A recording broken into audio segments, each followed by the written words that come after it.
Good evening and welcome to the second of our Tech Talk series for the graduate programs in information technology here at California Lutheran University's School of Management. I'm Dr. Paul Whitman. I'm the director of the graduate programs in information technology here at the school, and I'm glad that you're here, and I'm particularly delighted to have Professor Eric Odero with us. Mr. Odero is an alumni of California Lutheran University's MBA program in information technology, and has been a good friend of the school and a good friend of mine for many years. So I'm looking forward to hearing what he has to say about information technology in the healthcare world. I look forward with you to his message. Please do plan to ask questions as you see fit. You can post those in the chat, or at the end, he'll offer the opportunity to open your microphone and ask a question directly. So we'll look forward to hearing what Professor Odero has to say. There will be another guest speaker in a couple of months, named Carol Rizzo. So she'll be our guest speaker from the healthcare and finance industry. So we'll have a little bit of overlap into the healthcare industry in a couple of months, but an interesting perspective on the two industries compared to one another. I look forward to seeing you there next month. And if you're interested in California Lutheran University's graduate programs in information technology, including a master's and several different certificate programs, please feel free to contact us. Thanks very much. And I'll hand the ball off to you, Professor Odero. Thank you. Thank you. First, I must say thank you so much. And to all that are listening, you know how it feels to be back to your school and speak to your professors. So Dr. Affelter and Dr. Whitman, both these were my teachers. And through time, we are also colleagues. So that's quite an interesting experience. Not only they teach me, mentored, and we've been able to teach in the same institution. So that's very humbling, actually. Well, it's been about over 10 years now when I was a student and earlier studying at my grad, and I spoke to Dr. Whitman and I asked him, sir, you know, I'm into tech, but I don't know which way to go. And he asked me then, what are you doing right now? I said, well, you know, I'm in tech, I'm in healthcare tech, but I'm not that deep in it. And he said, I think the best thing to do is consider clinical informatics. But then there wasn't much being pushed in the industry. But anyway, I took the leap of faith and I was in the same program that most of you are. And the rest is history. My background, as you've seen, is from Army Medical Command. So I definitely have an emergency medicine background. And then I decided my master's in technology. And it's important, focused in clinical informatics. I took some time and visited Scandinavia. I went to Sweden and Denmark. And as you all know, in the Scandinavia, there's social and healthcare system, but they were also advancing in health technology. So it was very interesting to me to see which path to go. I also went online and I figured, well, I'm in the military, I'm already an officer, I'm about to get out, but which path should I take? So I also looked at the pay. It seems interesting. And so I decided to take clinical informatics. Well, long story short, it's been a beautiful journey. And again, I was so delighted when I was asked to come speak to my alumni. So I'm back home. I miss Thousand Oaks. I passed by there yesterday, actually. And I wish I was in the campus. Well, some of you might have done a little research, looked at what healthcare informatics is, or we also call it clinical informatics, as you all know. In some countries where I also spent time, as in Austria, it's called healthcare engineering. So we call it clinical informatics or health informatics, but in some countries like Austria, it's health engineering. It's a science and engineering. It's how science and engineering literally applies informatics into medicine. I hope that makes sense, right? So science and engineering applying informatics into medicine. Well, what are the current implications or applications of clinical informatics? There are many, but I think the top ones, one is computer engineering. So computer engineering and robotics. There's also software engineering, which is involved in healthcare informatics. We also have information engineering. We have neuroengineering. Neuroinformatics neuroinformatics. We also have information systems, information technology, and the most popular now is AI, artificial intelligence. And maybe I shouldn't forget securities, because with the big data we need securities. So and to go back in my conversation with Dr. Whitman, he told me there's only two futures in technology. One is securities, because all this data has to be secured, and two is healthcare, because people are continually getting sick, and somehow, somewhere they'll get into the hospital. But then there was pressure because if I remember right, I think the iPhone had just came up. And so the whole idea was that sometimes in future, these little phones would be used into healthcare. And ironically, Instagram had also just launched. So anyway, I think we are aging ourselves now. Yes. And I'm mentioning this because most of the listeners here are probably on Instagram or using their iPhones. So it's good to bring back to this. So, well, I think when you looked at the introduction, we talked about the impacts or trajectory of electronic health systems or clinical informatics. Well, there's definitely an increasing usefulness of data, of patient data. As you know, we have federal mandates that are now demanding for the last few years that all health systems should have electronic health systems, right? So we no longer have files and papers on the wall. You must have this data secured, and it's PHI, so it's a personal health data that has to be secured. And then the government also, the federal government here in the United States has offered incentives to creating electronic records for hospitals. In other words, there's tremendous pressure even to small hospitals to have EMR systems. Well, we have several EMR systems, but we do have some major systems. Like the big one is Epic Systems, which is based out of Madison, Wisconsin.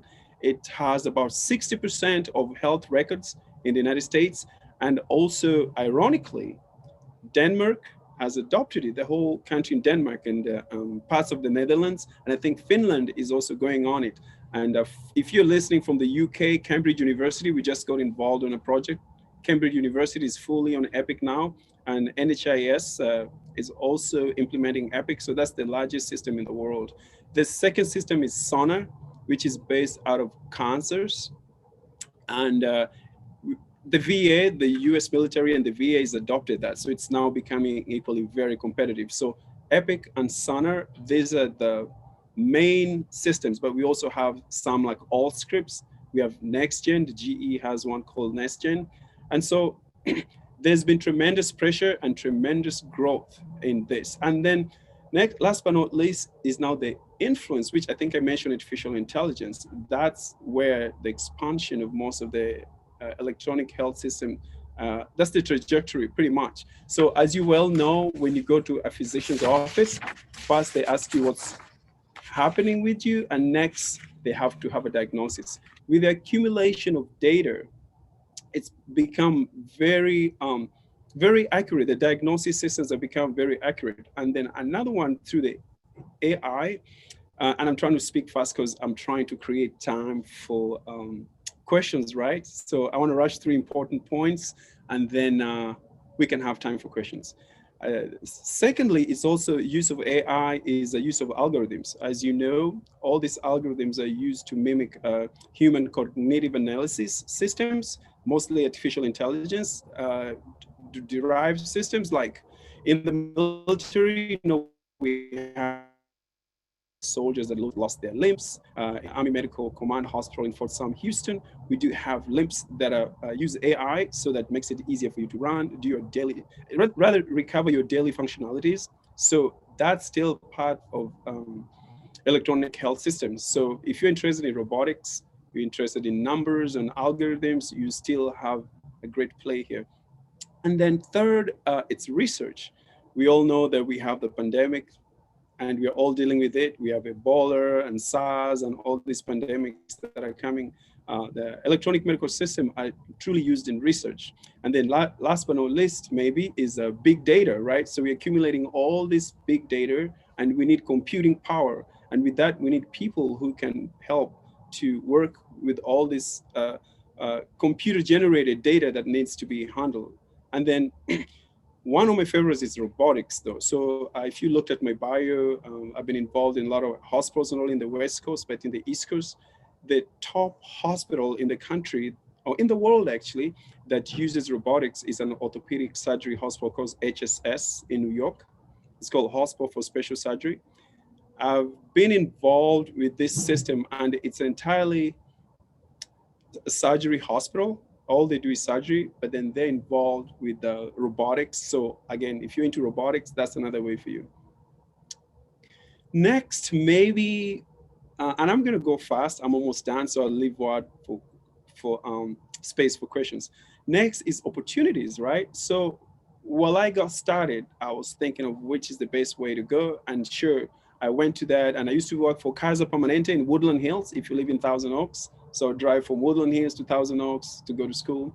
And so I looked at the pay. So averagely, if you're into computer system managers, for example, if you have graduate school, I know we have some undergrad students, and maybe you're into something else and you're in this department and you're wondering which way to go. So averagely, the low 10% would earn 87K a year, but the mean about 150K, but mostly it's 208K maybe, the upper 10%. So if you're thinking salary wise, so that's where you're earning between 100 and 208K if you're into this industry. And what can you do? You can be a computer systems manager, you can be a health informaticist, you can be a pharmacy informaticist. We have some RNs in our school, like in TO, we had a lot of RNs in school. We had a lot of people from MGen, I remember during my time. So yeah, so you can be a clinical analyst, which means you handle clinical data. You can also do interfacing. Interfacing is the biggest market now too, because as we are transforming into these clinical systems, there's need to have clinical devices. If you've been to the hospital, you have different clinical devices that are attached to you. So this still is in the same field. We have HNL7, which is a coding language used to interface or transmit healthcare information into different data systems. You could learn, if you're into coding, then you can also come into this industry. And then we have applied research. Some people are into research. You can also be into applied research. Well, you can be a technology executive. You can get an MBA in information technology, which was my case. And my whole goal with my Army background were not really coding, but to tell smart people what to do. And if you can figure that out, you will be at a good place. So you know what to do, but if you have a gift of telling smart people what to do, you can also earn a good living in technology, because all these systems need someone to manage them. All these teams, all these startups needs direction. And so really, I'm not there yet, but you easily make $20,000 a year as an IT executives in most of these companies. So that's something you should consider. Or you can have a startups, get into apps, and have apps that can help resolve issues that we're now still having in our health system. Well, Paul, do you think I should talk, Dr. Whitman, should I talk about maybe the future, foresee the future, then I open up for questioning? Maybe that's better. I know you're muted. Sorry, I had to unmute. I think that would be great. If folks have questions already, if you want to post them in the chat, then Eric can look at those as we go. I've got a series of questions that have already come to mind, so I'm sure that there will be lots of opportunity for discussion. But yeah, feel free to talk about what you see as the future. This is what maybe I should capture this. So especially for those who are wondering which way to go. So one of the biggest what I foresee for the future is wearables, right? So you all have your fibs that you use for running, for your steps, and all these tools that we have for wearables. And then the next thing is remote. So when you talk about wearables, you're talking about remote patient monitoring. We have adults, people who are in nursing homes, they have problems with falls and stuff. Like if your parents, your dad, your grandma, your grandpa, you leave them at home and you don't know if they're going to fall. We have people with different problems, they need to be monitored, right? So you can be part of this, that teams that are involved with wearables and remote monitoring. And then the next thing, like I said, is artificial intelligence, right? It really enhances our capabilities of diagnosis and processes, and also having security in your health information. Another one is telehealth. As you all know, the whole of last year, you weren't able to see your doctor, but you're talking to your doctor through Zoom. Telehealth is the next frontier. A lot of startups are coming up here. There's a lot of funding. There's a lot of money going around into telehealth. And I think telehealth is really the future, and it's going to increase the scope of services in healthcare. And then I also think virtual reality. If you're into games, you really have a chance in this industry, because not only gaming is being introduced, but gaming has an interesting way of rendering virtual reality. And through this, you can be involved in either research, you can be involved in different aspects of medicine through technology if you're a gamer. So if you're in this series today and you're a gamer and you're wondering if what you like, and maybe well, do we have only undergrad or graduate school here? Do you know? Or it's just a mix? We have both undergrads and graduate students, as well as a fair number of faculty and alums, and a variety of folks just interested in the school. So you've drawn a wide audience. Thank you. And so for undergrads, if your parents think that you're spending too much on the computer, just explain to them that you could be a computer doctor, I think. And that's what people used to ask me. So what do you do? I say, I practice medicine on the computer, but how does this happen? Then I'd explain to them that I'm a computer doctor. So if you have a medical background, you have a greater chance of success. But you could start with technology and have to learn a little bit of medicine, or you can have a medical background and transfer into technology, right? And something else I'm thinking about is the G5 technology that we all know. We have all these satellites being thrown out there.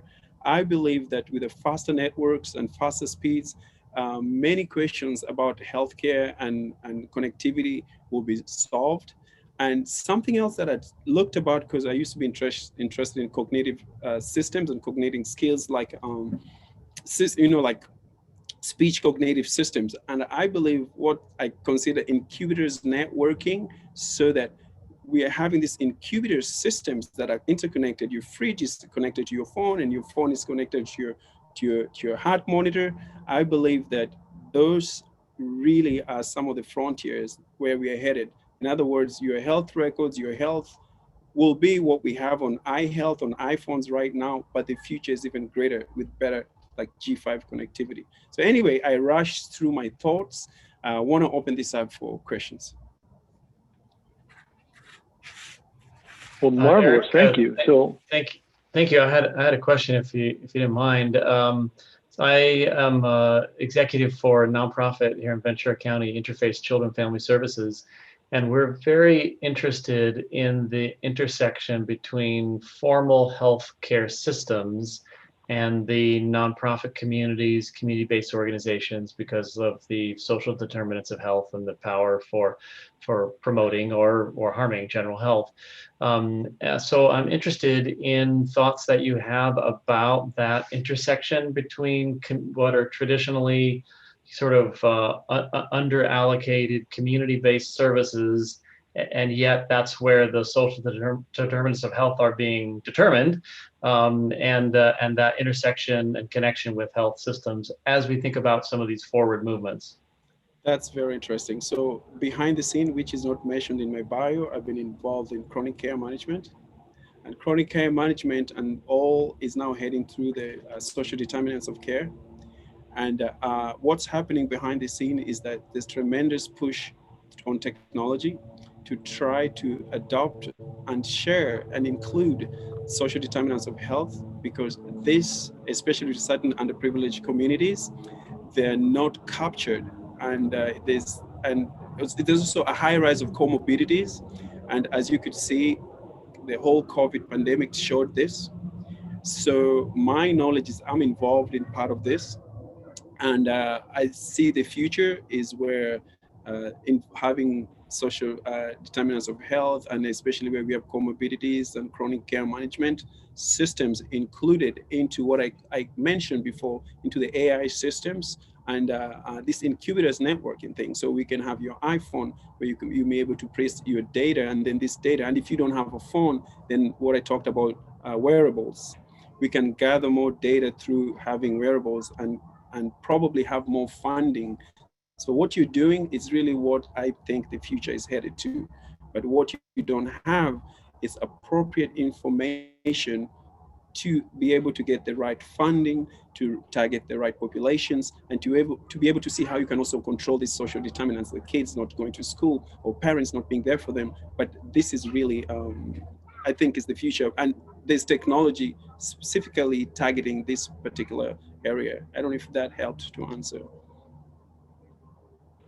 Eric Sternad, thank you for your question. And nicely touches on something I'm going to speak about in our university chapel service this week, about the notion that telemedicine may have an opportunity to improve access to healthcare for the less well-served, but that of course depends on them having access to the technology and so on and so forth. So lots of interesting questions to be gone about there, Eric. Thank you. Are there other questions from folks who want to ask verbally? We'll go down one of those and we'll come back to the chat in a moment.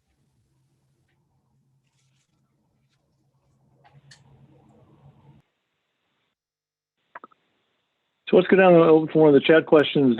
Someone has a hands up. I can't see his name. Is that? Yes, that's. Okay, there's Mr. Goldman. Go ahead. Yeah, hi. This is great. Thank you. Thank you for this. I'm co-founding a company called Gestalti. It's a SaaS in mental health, and with a focus primarily in the areas of anxiety and depression, etc. We've built a prototype, developed our algorithm, and we want to prototype this. It's going to be mobile. And I wanted to see if you had any recommendations of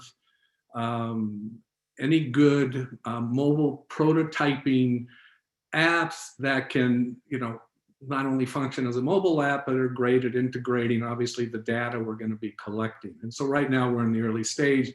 We'd probably test with, say, 50 people as an example. And so you've developed your algorithms and, okay. Yes. I think this is a very interesting question. If possible, I think Dr. Whitman should offer you my email. I think, yes, I think that would be something I'd like to chat about because I'm involved in other things behind the scene. Oh, perfect. Yes, so I think, yes, it would be very interesting to talk about this, but I could be helpful. Okay, great. I'll come, I'll reach out to you. Thank you. Please, thank you. Thanks. Great, thank you for that, Steve. The other question in the chat was the question of whether, or what you thought about using an AI interface or a chatbot in telemedicine and how that might work or perhaps not work. It's already happening. It's already happening because one is the resources. You see, initially, most telemedicine was based into outsourcing to make it cheaper. But again, now you have to host like call centers to be able to answer this question. So one of it is you have a call center, then the patient's calls the call center, which has to have a certain level of a clinical expertise. Then the clinical expertise has to speak to a provider or some help assistants at the ED, ER somewhere. But now chatbots can start a conversation. There's certain basic confirms. I have a headache, so you have a headache. When did you last eat your meal? Are you on medicine? Do you have any clinical problems? So yes, I think due to AI, quite a few companies are moving towards where chatbots can manage certain basic conversations. In fact, most times you wouldn't know if you're talking to a human being or not. This is really, I think, where we are advancing tremendously. Yes, I think chatbots could start the conversation, then escalate to the next level of help of need. Like TDO, for example, these days in the retail, so you use TDO and you actually get help. Great, thank you. Are there other questions from the audience? Somebody else would like to ask a question for Mr. Odero? There's about 5, but I don't know if 6. One just came in. There's a conversation. If someone would read it, would help. There's Derek. There's.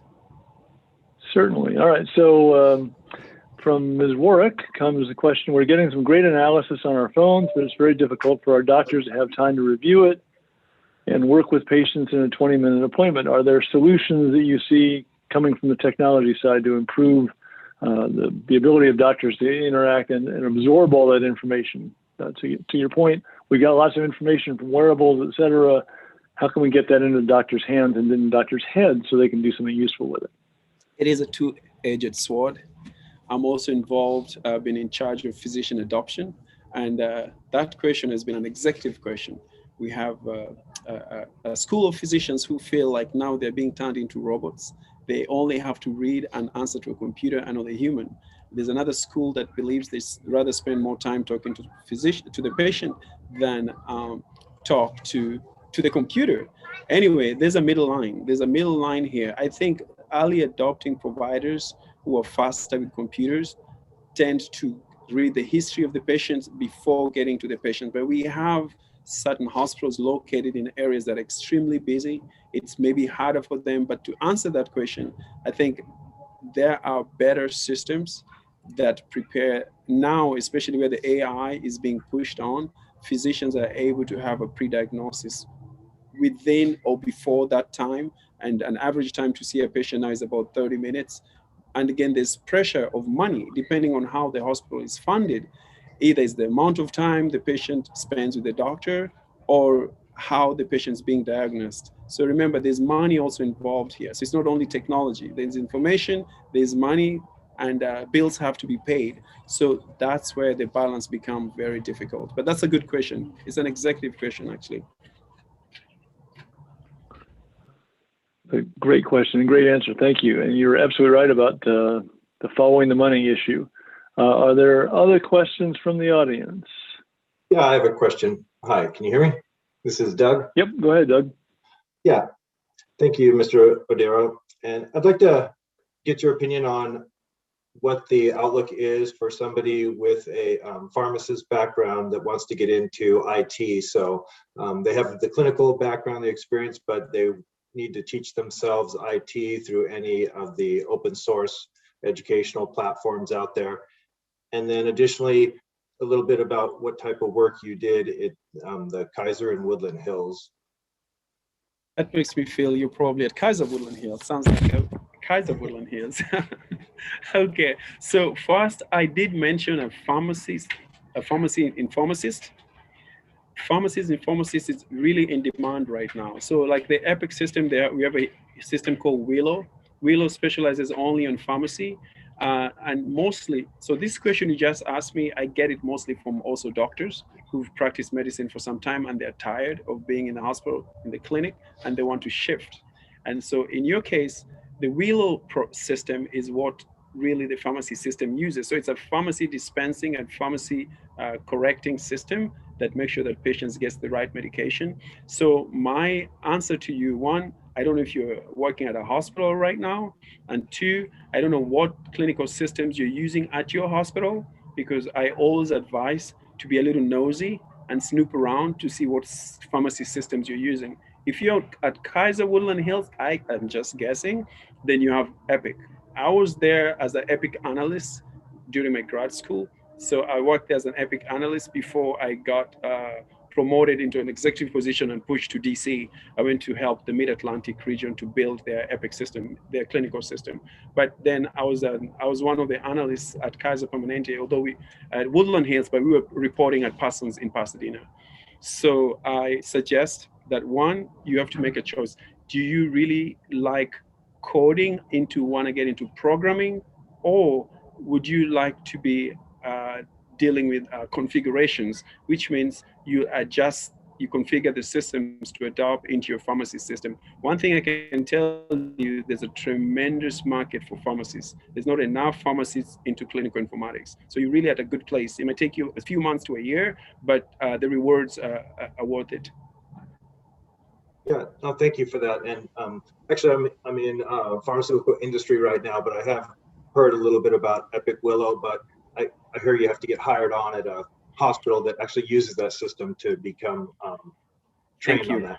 Yes, the Epic is a closed system, but the thing about it, it's been very lucrative. When we came in, we were the first kids being trained out of California, so California went in fast. So we were very fortunate, just good timing. But as time has gone by, the system has been very rewarding. It's been very difficult for anyone to go in. So in order for you to be accepted for certification, you must be working with or for a hospital that is an Epic customer. So there's a barrier to entry pretty much, so you're right. But I can suggest you, due to your pharmacy background, you can go at an entry level for a short time, but knowing your goal, you can pursue within a hospital, you can pursue wanting to be a pharmacy and pharmacist, and especially adopt Willow. Sana is equally good, but Epic Willow is the most rewarding. So your goal should be pursuing a hospital, even if it's an entry level, unless it doesn't really affect your income that much as a pharmacist, but then adopt using Epic. So you should target Epic related hospitals. And I think that would be the best way to go. Because if you want to be hired at Epic, it's almost like being hired at Google. It's one of the hardest places in tech right now to be hired currently. Okay, thank you. Thank you. And you can shoot me an email in future. Great question. Thank you, Doug. And I'll put in a completely shameless plug for Cal Lutheran's MS and IT program. So if you are in a different field and wanting to understand how technology works, we offer a full MS program. We also offer a number of certificate programs. I'll come back to that later. But since the opportunity arose, I felt obliged to make use of it. Another question from the crowd. Please allow me to add to that. You see, CLU is one of the uniquest institutions. I've been to several schools, of course. After that, I went for another grad school. I went in, and I was in CLU long enough to get to graduate degrees. It's one of the best environments. But the thing about CLU is the networking. I'm friends with most of my professors. We have Paul Whitman, we have Geifert, we have Dumakon. All my professors are still my friends. We have Richard McAndrew, who is our mentor. And so if you can come to CLU, it's one of the best institutions because the institutions doesn't leave you. They stay with you. It's a lifetime thing. So I really encourage that.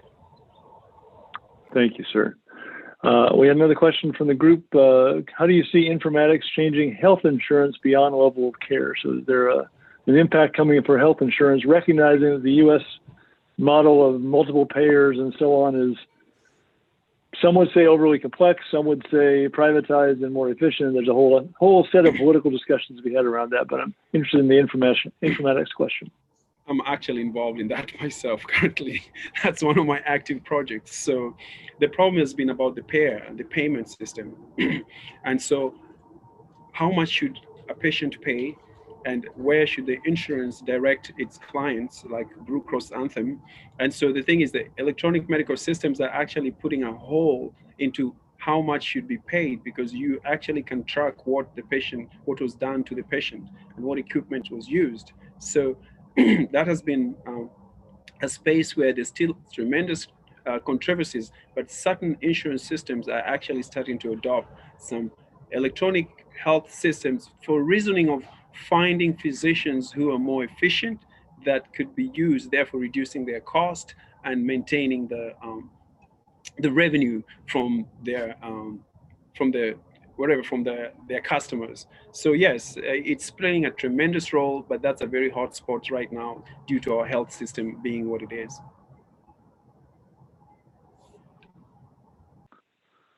Is there another question from the group?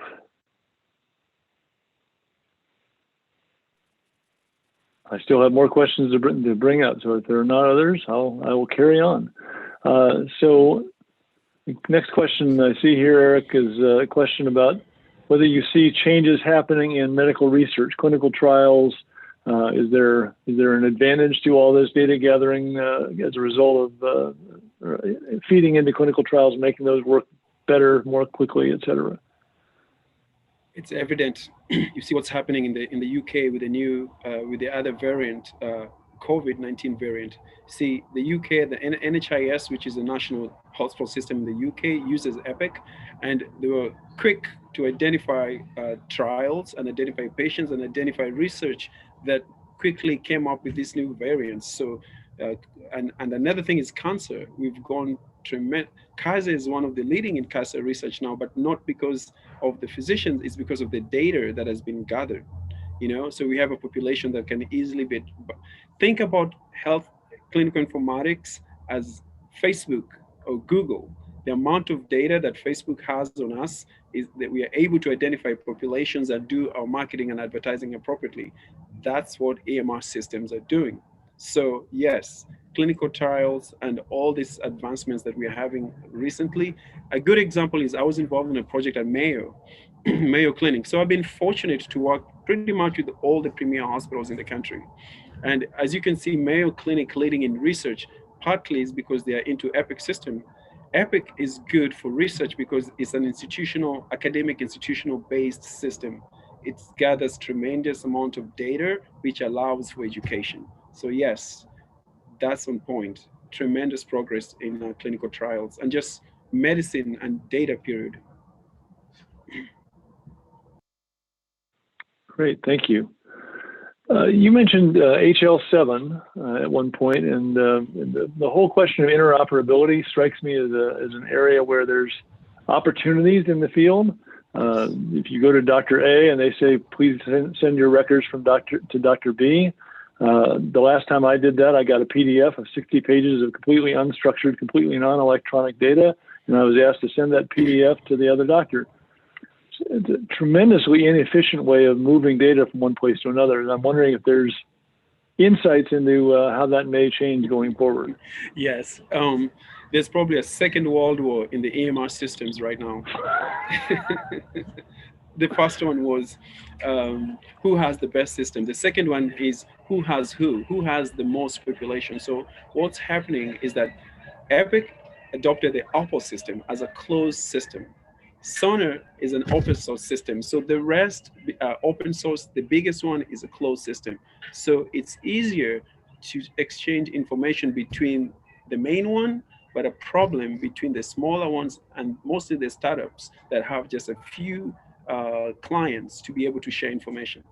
I think, it's been almost 6-7 years, this war is going, maybe 10, going on in Congress, where they're fighting all the EMR systems to have a code or be open source so that information can interact. I think IBM is running one of this in China right now. It's been a few years, IBM, and I think Google, they were trying to have an open source system where patients can easily transfer the information from one place to the other. Lots of money invested, a lot of red tape, a lot of money as far as the attorneys and suing, and so there's a market problem. But yes, Epic has solved that about 60%, because they have 60% of our medical records in the country, but the rest is still a war, it's still a fight. Yes. Just a sad thing that there is not the same sort of universal foundational data transfer protocols in place like there are in some other industries. It's still the Wild West, and there are laws that are being enacted to help with this, and that's where so what the VA, the VA did is adopted Sonar to incorporate all the VA medical records, and hopefully, because some veterans are going to other smaller hospitals, mostly hospitals catering for veterans might adopt Sonar. And so we have the two juggernauts. Hopefully one day they can open doors to work together. Indeed. Yes. Other questions from the group before I carry on? Okay, so let me ask another question that showed up in the chat. To your point regarding physician adoption, there's an added complexity with technology now that providers also do telehealth in ambulatory settings, so they're carrying around a device with them. They're seeing patients, they're doing chart documentation, so they're carrying a laptop, they're sometimes carrying a phone. So is there a better way for physicians to get acclimated to all of these various pieces of technology, which I suspect they're not operating in any sort of uniform way? That's why I spoke about incubators networking. In other words, having an interconnected network of capacity to access information seamlessly. I saw that as a gap, and that's what I predicted as in the future. That's where the science is headed. The problem here is different interests. So we have an X-ray system, we have an EMR that doesn't connect with that X-ray system, but why don't we have an EMR that has its own X-ray system? Maybe it's the deal. Someone came in, struck a deal for 12 years, and now you're adopting it. So the technology adoption is causing some of these problems. And so it's true, I should not deny that physicians or providers are really stretched as far as how much technology they can adopt and how much time they can dedicate to patients. Part of what I do is trying to enhance physician functionalities by trying to shrink all this confusion so that it's streamlined and have proper workflows that can help with this. So that question is really the core of why some of these gains sometimes could affect the way we traditionally are used to be attended to as patients. Great, thank you. So to that, sort of a follow-on to that question, I don't know how much exposure you've had to the professional training that doctors and nurses go through, but is there attention to these sorts of issues so that the doctors and nurses both, and other other medical staff might recognize the value in structured data so that it's always recorded the same way, so we can recognize that treatment A has a particular effect on condition B, et cetera? Are we doing better at educating the professionals in the field about the technology issues? Yes. I think more so is also a budgeting issue, depending on how much an institution is willing or has in its pocket. Like I mentioned, like HSS, like the NYU Langone, like in New York, the Kaiser Permanente has invested very well. So part of it now is that when you join an institution, you first have to go through certain training. And so it's also a funding thing. So if an institution, now institutions are now allotting a lot of money, medical institutions or clinical institutions, on tech, on technology.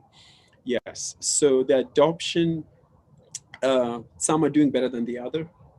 And then we also have early adopters who are willing. So I think what has happened now is most medical schools are adopting EMRs. So before they come for their residency, they already went to medical school with a certain EMR.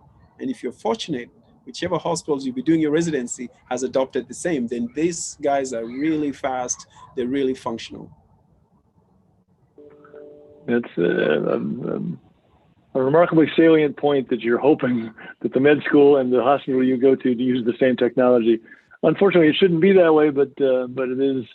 But it's getting better. The big institutions are now adopting one of the two, and so I'm starting to see the last few years more and more adept providers coming into the scene, really knowing how to use the system, because it's also very expensive. It's very expensive to infuse these systems. Great. So another great question just turned up. Are there conversations going on about how AI and healthcare can further widen disparities? So we talked about the fact that telemedicine might make healthcare more accessible. Is there a risk that AI, as we've seen many other places, AI might widen disparities or mistreat minority communities, et cetera? That's true. I think personally, I have that sentiment. I feel the same too. And we were talking about social determinants of health. You know, if the moment you're involved with chronic care, you really see how certain populations are really sidelined. And I think that was Steve talking about the institution. I mean, we need, if I had more money, that I would go for this, I'd go help there, because there's so many people that are being left out, and our healthcare system is becoming more and more commercialized. And so that is the problem. Yes, the AI and really could be good and could be very bad. It depends on who has a handle on it. Yeah, and unfortunately, we've seen examples of that where AI is used to recognize faces, and people of color are recognized at different rates and different, you have certain different error hairstyles. If you have dreadlocks, and have you ever had a conversation with a friend, and the next thing your phone is sending you this information? So someone is listening somewhere. So we're really advancing, but is it how good or how bad is it for us? Yeah. Indeed. Great, thank you. A question was asked about the Veterans Administration in the U.S. investing in creating their own system called VISTA some years ago. Any insight into why they changed from that investment to Cerner?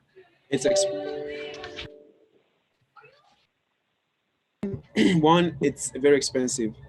A lot of resources are involved. The VA had this. In fact, the VA, because again, I'm aware of that, the VA was involved with the EPIC system for almost 10 years or 15 years, and somehow they didn't get a soft spot. The cost is steep, and with different administrations coming in and going out, the approach to how to deal with the healthcare system has always been a quagmire. I think the political aspect of it has never come together, and even the people, ourselves, we've not been responsible enough to find which is the best way for our healthcare. So it finally gave up and put up a bid, and this bid was between $5 and $8 trillion. So Epic bid at about 8 trillion, and Sona bid at about 5 trillion, and I think Sona outbid Epic. And so the whole VA system is moving into the Sona system, which is based out of Kansas. Interesting. So it sounds like something of a classic build it yourself versus buy commercial, and the build it yourself over time tends to be more expensive and often doesn't work. Complicated. It doesn't work as well as the commercial. Yeah. Yes. Certainly that story has been played out in lots of industries. Yes. The question is asked, do you mind sharing your email more generally? So I will share it with the group if you'd like, but I will share it individually if that's preferable. Okay. Sure. So the other next question, given the digital transformation and potential for access, what's being done to control and prevent abuse of medical record data, both from a point of view of identity theft as well as health discrimination, if you will? You've got a disease I don't want to insure for, that sort of thing. Any sense of that sort of protection being done? Yes. So there's always lobbying going on in DC, and Dr. Whitman, you know, I spent some time there at the Pentagon, and I was in DC and Bethesda and all that. So I was very close to the Beltway. And so that's an ongoing battle. You see, the healthcare industry is very lucrative. There are those that truly want to help, but there are those that truly want wealth. And the wealth comes through exploiting certain resources. And so it's an ongoing battle. It's an ongoing battle. The lobbyists want this. And like I said, with this continuously switching of positions through the government, and the politics part of it really is hindering how we can take control or manage our systems. So it's a red tape political system problem. And really the person suffering the most is those on the ground. So I don't know if that was a political stand, but I think the politician has to do something out there in DC, because those lobbyists, especially in Northern Virginia, all they're doing is making sure that their interests are being attended to. And sometimes they're not the best interests for the people. Great point. Thank you. And you're entitled to a political opinion. That's quite all right. Do we have other questions from the audience? I have more, but I want to make sure that I don't turn down the audience opportunities. Okay. So let's switch gears for a moment. You are the CEO of your own company. So what prompted you to go down that particular path, and how has that gone for you? Can you talk a little bit about the entrepreneurial side of Odero? Yes. As you know, I'm a little bit multifaceted, and just to reveal, I'm involved in different industries. I think academically, I've been very fortunate to pursue different paradigms in academics. And so technology truly has been the main propagation of all this that I do. But you also know I'm involved in the clothing industry. I'm also somehow a talented fashion designer. And I was just featured on Forbes magazine, and my company has just been featured on Oprah, Vogue, and yes. So I'm an artist. So on the entrepreneur side, on the science side, I decided. So what I realized is that I'd gained unique knowledge, and so I needed to do something with it. And being employed, this seemed to be a sense of security as far as working for these institutions, but I don't know who's safe and who's not. But I just felt like I'm more of value if I started consulting for this information that I have. A good example is this conversation. More often than not, I would easily get paid to give some of these opinions, because I just happen to be privy of some of this, being fortunate to deal with the VA, places like Kaiser who've really done well in this industry.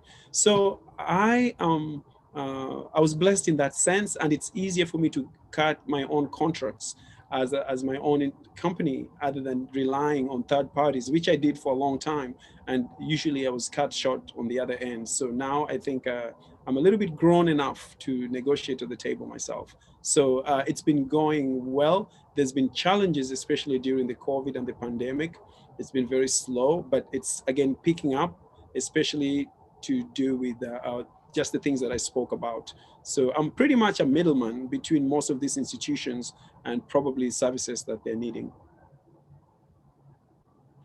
Great, thank you. That's an interesting collection of skills.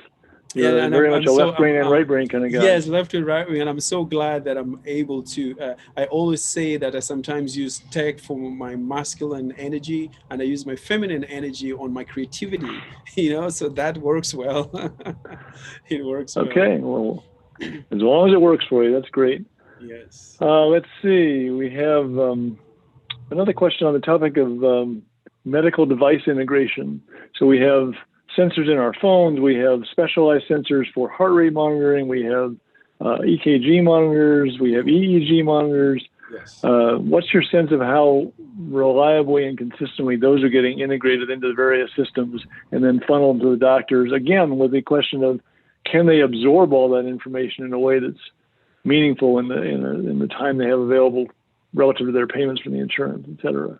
Yes, I mean, that's what I spoke about. I spoke about wearables as a future and the present. So that's where the wearables come, where we have device integration, and it's also an area that has been an interest to me. So device integration, and that's why I mentioned HNL7 and all those coding and configuration systems.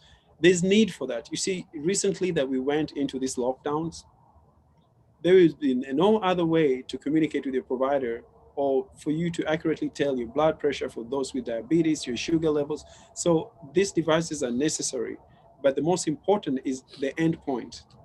Where are they ending? Like, are they able to access? So you need a proper EMR system that can shrink this information that is consumable for the provider, that the provider can really make sense of all this information. And there are few systems that have done a good job.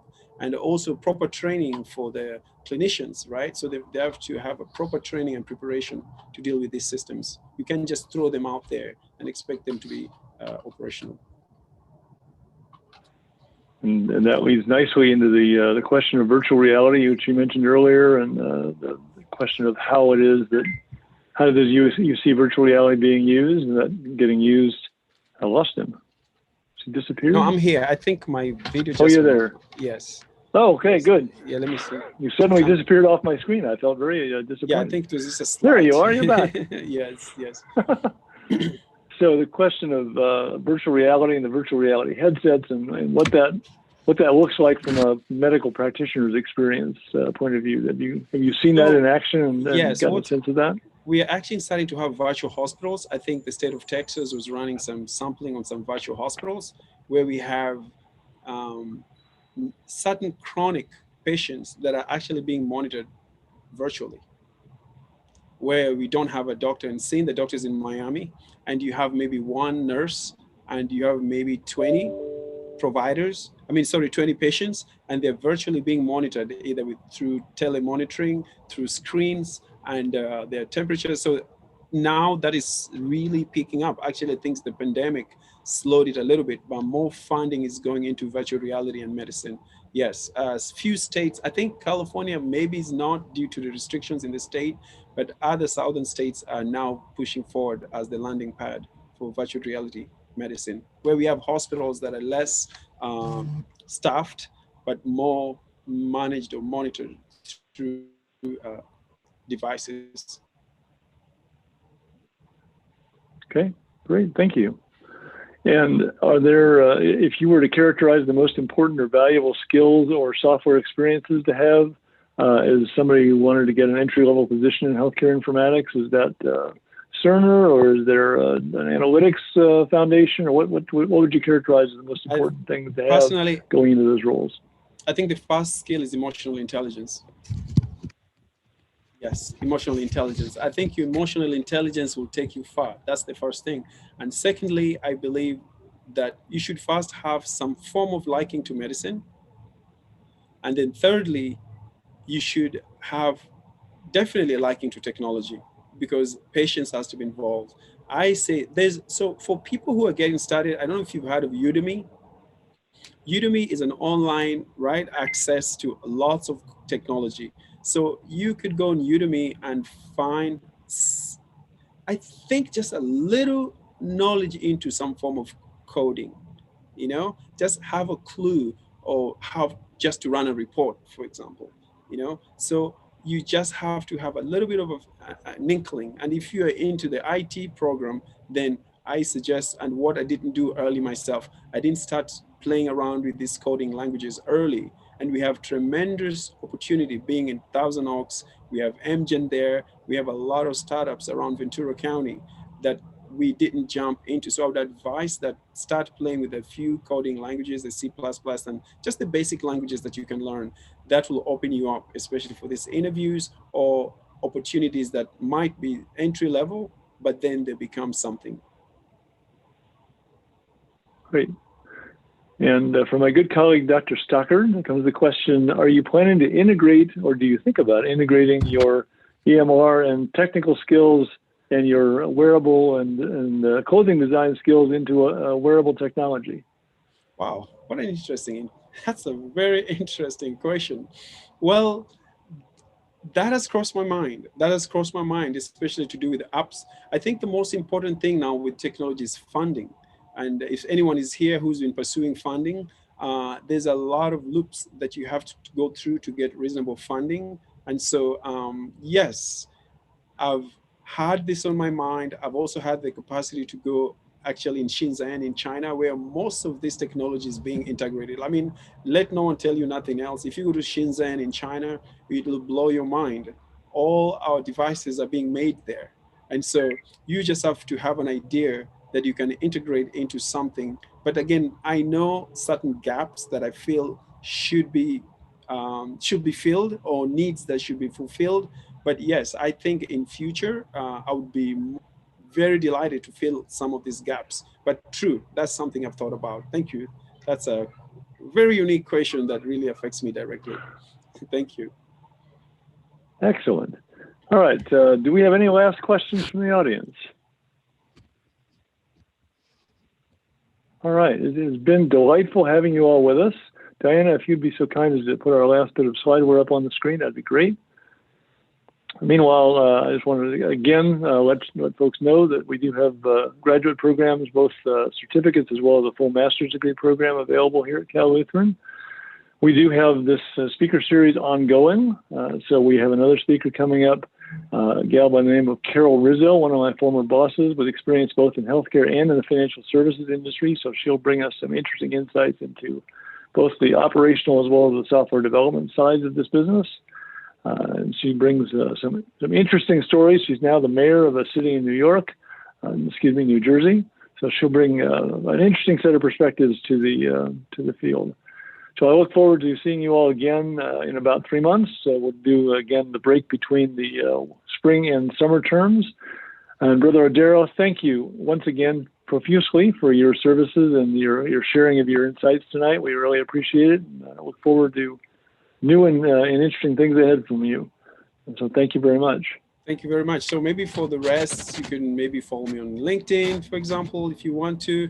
And for anybody who's here who's interested in fashion, you can, my brand is called Island Tribe, as the word island and the word tribe is called Island Tribe USA.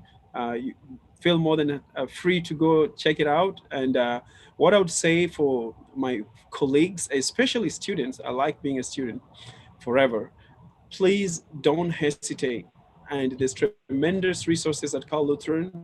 We have Dr. Whitman, we have Richard McAndrew, who's also my professor, my mentor, and my colleague now. We teach together in Austria. Please reach out to these resources. There's help, but don't hesitate. The only thing you don't have is time. If you lose it, you won't get it back. Technology is beautiful, is rewarding, and it's really making life better. Thank you. And I just looked at your website. It's delightful. Good show. Thank you so much. All right. Thanks, everybody. And we also have other programs, just to name a few. So if you're interested in the graduate studies, here's a number of options for you. Meanwhile, everybody take care, stay safe, get vaccinated, and let's get through this pandemic together. Ciao. Good night, everyone. Bye-bye. Ciao.